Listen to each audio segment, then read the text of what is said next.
todos, eu vou passar, tudo bem? A gente continua falando sobre economia keynesiana e aí já puxando a pergunta da última aula. De que depende os gastos do governo? De que dependem os gastos do governo? Os gastos do governo dependem da renda, os gastos do governo dependem dos juros, de que depende a atuação do governo na economia. O que foi que a gente viu? Que a atuação das famílias na economia depende da renda da economia, do PIB da economia. Quanto maior o PIB, maior será o volume de consumo. A gente viu na última aula que a atuação das empresas na economia no curto prazo depende da taxa de juros, não depende da renda.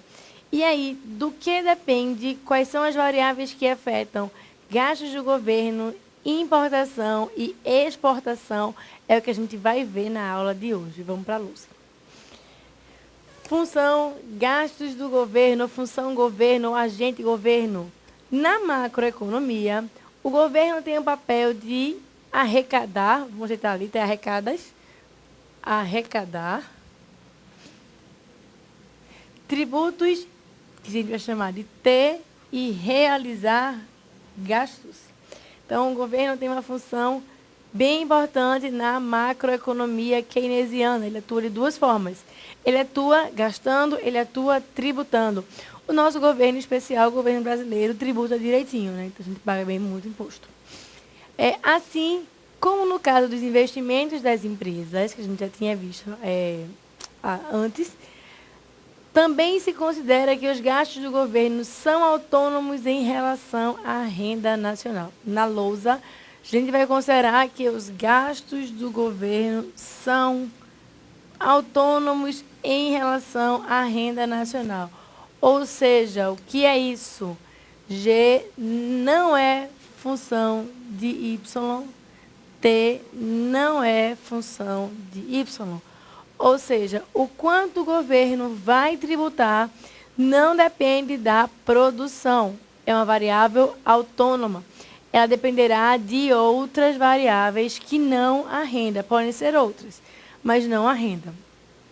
E aí, o que é importante de compreender quando a gente fala de teoria keynesiana, uma coisa bem importante. É preciso compreender que a teoria keynesiana ficou muito atrativa para os governos, porque agora eles podem intervir na economia e eles podem intervir utilizando ferramentas autônomas. E aí, por isso que a gente vai dizer que gasto e tributos são instrumentos de política econômica. O que é política econômica? É quando o governo que faz política interfere na economia. Então, o governo fez política de variação de gastos ou de variação de tributos, ele vai estar necessariamente afetando o mercado de bens e serviços. Então, essa é uma coisa que, de vez em quando, a gente tem dúvida de por que o governo tributa tanto, ou por que o governo gasta tanto, por que o governo grego gastou tanto, qual é a razão disso? A gente vai ver isso não agora, mas vai ver isso bastante em breve, bem em breve. Mas a ideia que eu quero que você compreenda é que os gastos do governo e a atuação do governo via tributos independe de qualquer variação na renda. E existem algumas hipóteses que justificam isso. Vamos ver na luz. Qual é a hipótese que diz que o governo depende de quê? Os gastos do governo dependem dos objetivos da política econômica pelas autoridades. Vejam que coisa maravilhosa para o governo. Vamos na luz. O gasto do governo depende da política econômica adotada. Ou seja, o governo decidiu fazer um aumento de gastos. O governo decidiu que vai fazer o país crescer. Eu vou dizer o seguinte, se, por exemplo, a política será recessiva ou expansionista. O governo estabelece, já no plano de governo, a gente vai ver muito isso nas eleições de 2012, que o governo estabelece qual é a sua prioridade. Se ele vai gastar muito ou se ele vai gastar pouco. E essa noção de prioridades é que a gente chama de política econômica. E aí, os gastos do governo, assim como os tributos, dependem não de variáveis econômicas. Por exemplo, o consumo depende da renda, a renda é a variável econômica. O investimento depende dos juros, os juros também é variável econômica. Os gastos do governo dependem das decisões de política econômica, então não é uma variável econômica.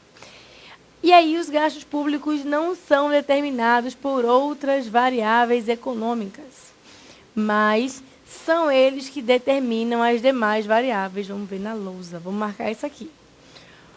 Os gastos públicos não são determinados por outras variáveis econômicas. Não há nenhuma regra que diga que o gasto do governo depende da renda. Não existe essa regra. Mas, uma vez que os gastos se alteram, haverá uma relação, isso vai ter um desdobramento sobre as outras variáveis. Tudo que vale para o gasto, vale também para os tributos. E aí vamos ver um exemplo disso. A gente já viu mais ou menos um exemplo disso, mas não custa dar uma reforçada. Vamos ver na luz. Imagine, então, que agora eu sei que os gastos do governo dependem dos objetivos da política econômica. Digamos que o governo decida que quer aumentar a renda. O governo diz, vou aumentar a renda. O que é que eu faço para aumentar a renda? Eu vou aumentar gastos. Na lousa, imagine agora que o governo fez um aumento de gastos. Se ele fez um aumento de gastos, por exemplo, ele está fazendo os estádios, digamos que seja dinheiro apenas público. Aumentou os gastos, vai aumentar o volume de empregos, vai aumentar o volume da renda. E aí, aqui é uma coisa interessante. A variação de gastos levou a uma variação da renda. Quem é que a renda afeta? Afeta o consumo. Quando aumenta a renda, aumenta o consumo. E aí, aqui é que está o raciocínio do que está dizendo nas últimas 3 linhas.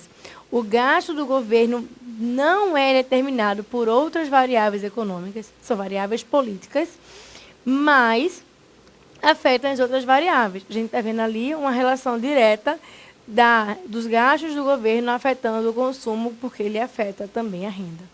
Então, essa é a noção que eu preciso que você compreenda. E aí, por que as bancas gostam tanto desse assunto? Por uma razão bem simples.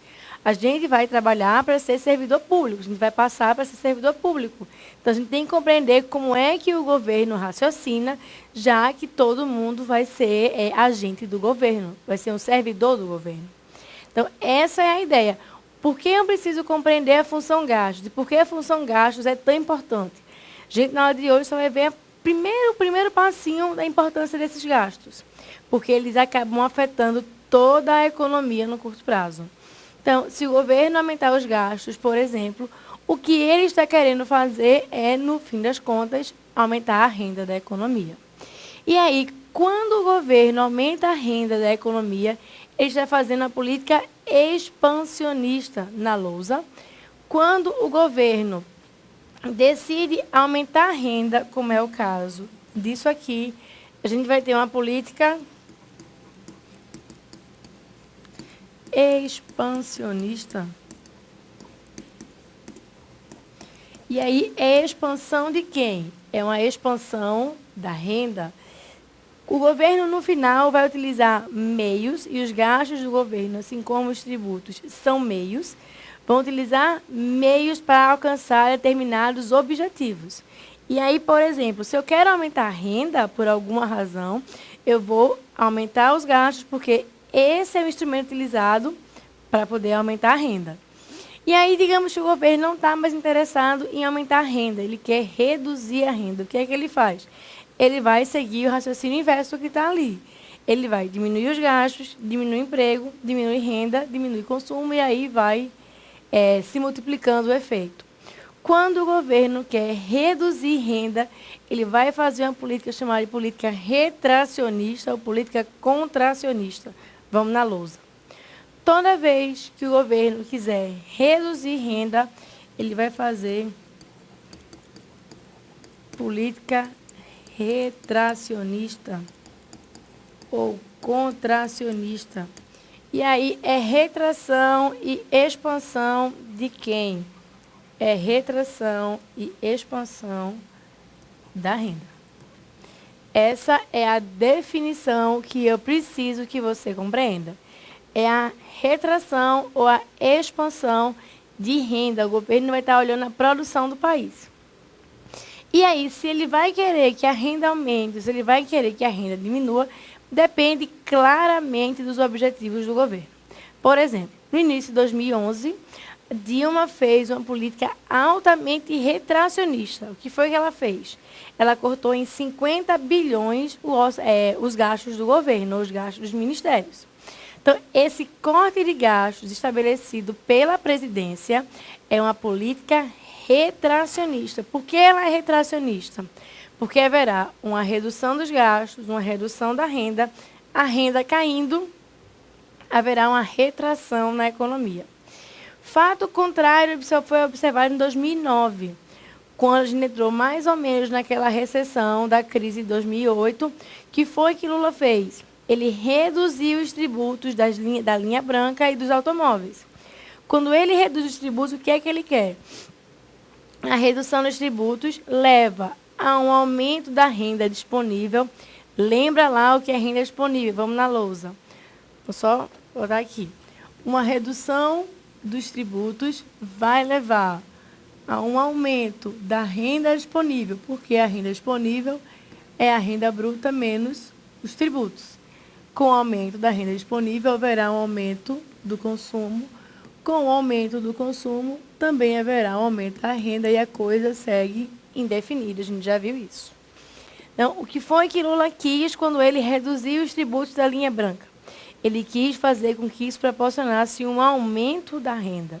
Então, redução de tributos é política expansionista. Da mesma forma que a gente analisa gastos, a gente vai analisar tributos. São dois instrumentos utilizados pelo governo.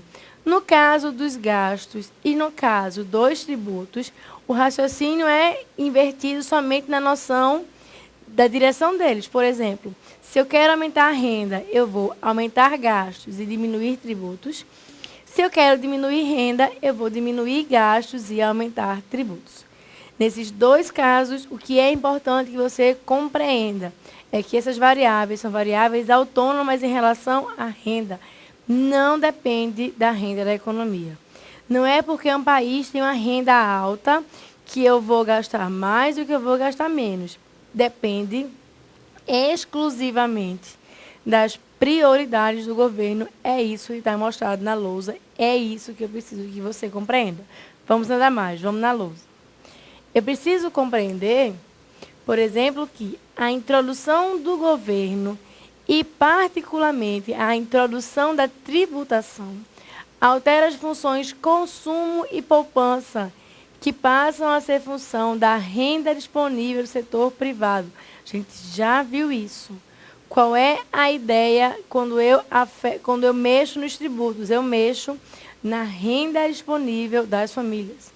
Se o governo aumentar o imposto de renda, digamos, dado que o governo aumentou o imposto de renda em algum período, agora eu nem me recordo, porque ultimamente já tem baixado o imposto de renda. Mas ele aumentou o imposto de renda por algum acaso, isso vai afetar o consumo das famílias. Famílias consumindo menos, qual é o impacto? Famílias consomem menos, elas vão menos ao supermercado, vão ser gerados menos empregos. Se é gerado menos emprego, vai ter uma contração na renda. Essa contração na renda diminui ainda mais os empregos, a gente fica nesse ciclo vicioso da economia, uma coisa que não é boa para a economia no curto prazo. Vai haver desemprego. Então, de novo, na lousa, só para reforçar, vamos marcar lá. Eu tenho que a introdução da tributação, ou seja, do governo, não apenas do governo, mas da tributação, faltou um A aqui, tributação, altera a função consumo e altera a função poupança, que passam a ser funções da renda disponível, não mais da renda bruta. É isso que eu preciso que você compreenda. Então, falou-se em governo, vai se falar numa dupla atuação. Atuação via gastos, atuação via tributos.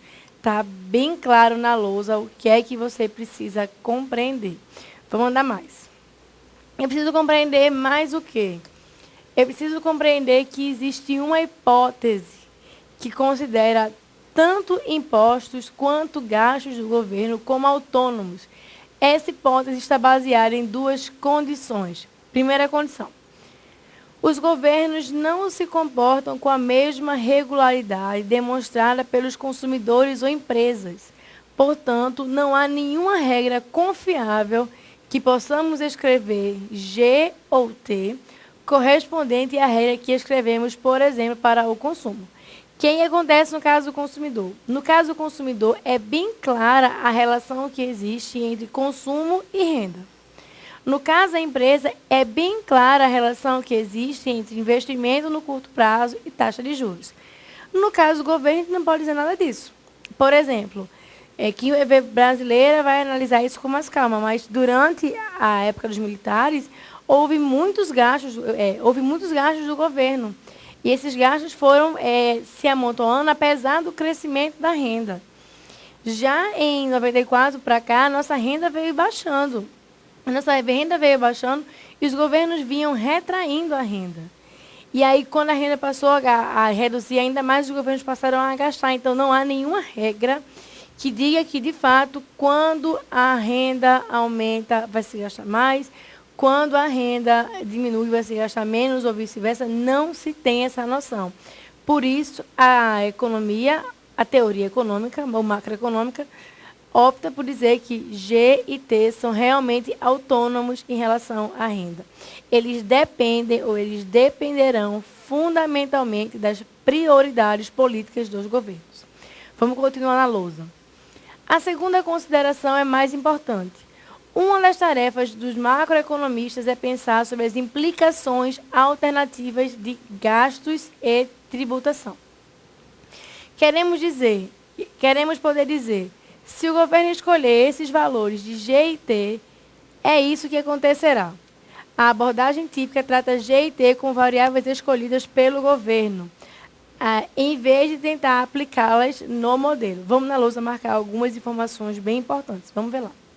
Ele diz que o que é que nós queremos saber? A gente quer saber quais são as implicações das decisões alternativas de gasto e tributação. Isso aqui é extremamente importante. Eu não sei se o governo vai gastar mais ou se o governo vai gastar menos. Mas o que é que eu quero saber é, se o governo gastar mais, qual vai ser o impacto? Se o governo gastar menos, qual será o impacto? Se o governo tributar mais, se o governo tributar menos, a mesma coisa. Então, nós queremos dizer, por exemplo, se o governo escolher valores de G e T de tanto, é isso que acontecerá. Por exemplo, se o governo decidir diminuir os gastos e aumentar os tributos, haverá uma redução na renda.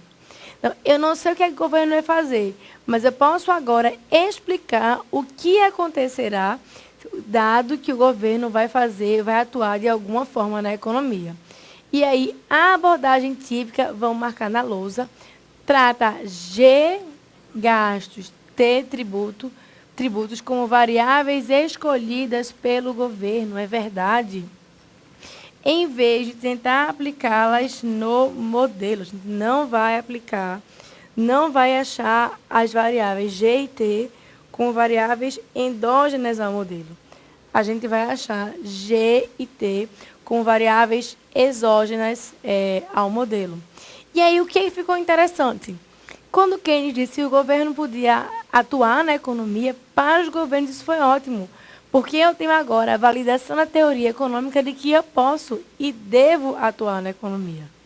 E aí, isso fez com que a teoria macroeconômica keynesiana se difundisse demais pelos governos. Ficou muito interessante utilizar a economia keynesiana. Logicamente, isso também tem um preço. O preço é que a gente está vendo na Grécia, em Portugal, na Irlanda, na Itália, de um uso exacerbado das políticas de governo, das políticas econômicas de gasto e tributação. Mas essa partezinha aí de Grécia e essa análise mais recente é o que a gente vai analisar em aulas mais na frente, quando a gente tiver mais bagagem. Mas só para que você compreenda, a teoria keynesiana foi extremamente bem recebida pelos governos porque validou a presença deles no ambiente econômico. Vamos na lousa, vamos continuar. Quem eu preciso compreender mais? Eu preciso compreender os aspectos da exportação e da importação. E aí aqui, diferentemente do que acontece com investimento e com gastos do governo, é de fato uma aceitação de todas as bancas nas provas mais simples, que tanto exportação quanto importação são variáveis autônomas em relação à renda. Na lousa, eu tenho que tanto exportação não é função de Y, quanto importação também não é função de Y. Então, exportação e importação não dependem da renda. E aí, que hipótese é essa? Vamos ver na lousa. A hipótese que valida as exportações e as importações diz o seguinte: para o caso da exportação, a hipótese de que as exportações são autônomas em relação à renda é uma hipótese realista, dado que as exportações dependem da renda dos compradores no exterior e eu não tenho controle sobre isso. Essas decisões, de modo geral, não são afetadas pela renda nacional, mas pela renda de outros países, entre outros fatores. Então, de fato, quando se fala de exportação, a hipótese que diz que a exportação é uma função autônoma, de fato, ela é correta e ela é aceitada. Ou ela é aceitável, desculpa. Não vou marcar na lousa. Ela é aceitável por quê? Porque o quanto eu vendo depende da renda do meu comprador. Como o meu comprador não está domiciliado no país, depende da renda de alguém que mora no exterior. Então, a variável X é uma variável exógena. É uma variável que não está contemplada dentro do modelo. Qual é o problema, então, para a função importação? É que a gente normalmente diz que a função importação é uma função exógena ou autônoma, mas não é realmente tão, como eu posso dizer, real. Não é tão realista a hipótese de que, de fato, a função importação seja uma função autônoma. Vamos marcar na lousa. Se eu pensar em função importação, vamos escrever aqui, o que é que eu tenho? Vamos raciocinar juntos. Eu tenho que, digamos, suponhamos que haja um aumento nos gastos do governo, o governo fazendo política expansionista. Esse aumento dos gastos vai levar ao aumento do emprego, vai levar ao aumento da renda. A gente já viu que isso vai impulsionar o consumo. E aí, o que acontece quando a renda aumenta? É fato, é bem claro, que os consumidores vão passar a comprar mais. Mas isso quer dizer que eles vão comprar somente bens nacionais? Não. Isso quer dizer que eles vão comprar mais bens. Bens nacionais e bens importados. Então, na lousa, o que é que está acontecendo? Há uma séria possibilidade de que o aumento da renda induza ao aumento do consumo e induza também ao aumento da importação. E aí, dessa forma, a importação não seria uma variável autônoma em relação à renda. Na verdade, a importação seria uma função da renda. Por isso, a gente fala que, embora nos modelos mais simples, e inclusive nos modelos aceitos pelas provas, a função importação seja uma função autônoma, não é errado dizer que a função importação é uma função induzida pela renda. É uma função dependente da renda. Então, nesse caso, o que eu quero que você observe é que existe uma indicação de que a função importação é dada como função autônoma, principalmente no modelo keynesiano mais simples. Então, a importação não depende da renda, assim como o investimento não depende da renda. Mas, para modelos mais complexos, para modelos mais elaborados, a ideia ou a hipótese de que a função importação é uma função autônoma não é, de fato, uma hipótese realista. para modelos mais complexos. A gente vai ver isso quando for ver modelo em economia aberta. A gente vai ter que flexibilizar a importação. A importação vai depender, sim, da renda da economia. Por hora, para facilitar, ela não depende. E aí, com isso, a gente conclui a aula de hoje. O que eu quero que você compreenda? A gente está vendo agora as várias funções dos agentes econômicos na macroeconomia, no mercado de bens e serviços. O que é que eu tenho? Eu tenho o quê? O consumo depende da renda, o investimento depende dos juros, o governo é autônomo, não depende de ninguém, exportações e importações também são variáveis autônomas. Todos esses agentes estão atuando no mercado de bens e serviços e formando o que a gente chama de demanda agregada. A gente está vendo como é que as pessoas procuram. E aí, para analisar a importância da demanda agregada sobre a renda e para analisar a importância dos gastos do governo sobre a demanda agregada e sobre a renda, é o que a gente vai compreender na aula que vem, quando a gente falar de cruz keynesiana. Finalmente, o que é isso? Como é determinada a renda? Como é que Keynes via a solução para sair do buraco da depressão? É o que a gente vê na aula que vem. Até lá.